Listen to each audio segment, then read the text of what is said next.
उपसंहार।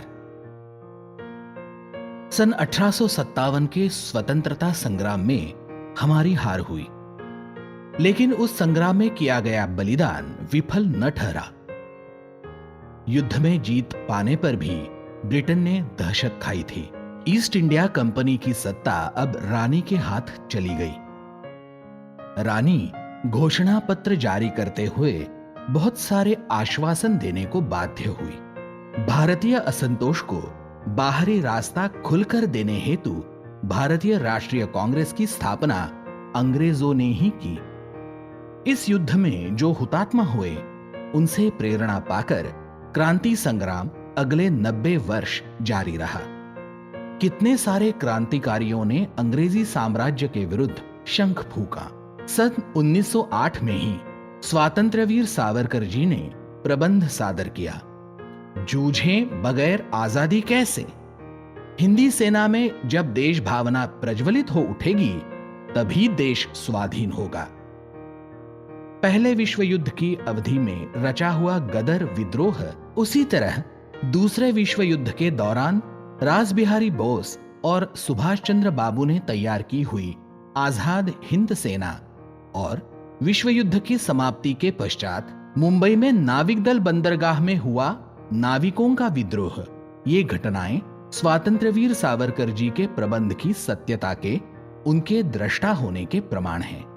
इंग्लैंड ने विश्व युद्ध में जीत पाई, लेकिन वह देश पूर्ण रूप से जर्जर हो चुका था।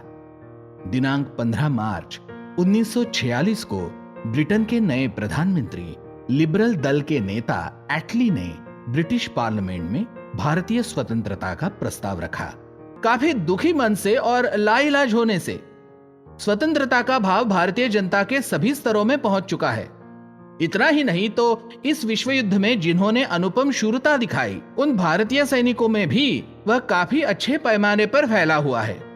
लिबरल पार्टी के राजनीतिक सचिव फ्रेंदर ब्रॉकवे ने उसी बात को आगे बढ़ाते हुए कहा, स्वाधीनता प्राप्त करा लेने का भारतीय जनता का निर्णय पक्का बना हुआ है। यह पहला कारण। हिंदी सेना ने विद्रोह किया और अब ब्रिटेन के इरादे सफल बनाने के सिलसिले में सेना दल पर निर्भर रहना असंभव हुआ है। यह दूसरा कारण। भारत यह ब्रिटेन की बाजार, मंडी एवं अनाज की आपूर्ति करने वाला गोदाम होने से उससे यानी भारतीय सेना से बैर बढ़ा लेना ब्रिटेन उचित नहीं मानता। यह तीसरा कारण। आखिर चलकर दिनांक 15 अगस्त 1947 को देश स्वाधीन हुआ, परंतु देश खंडित हुआ।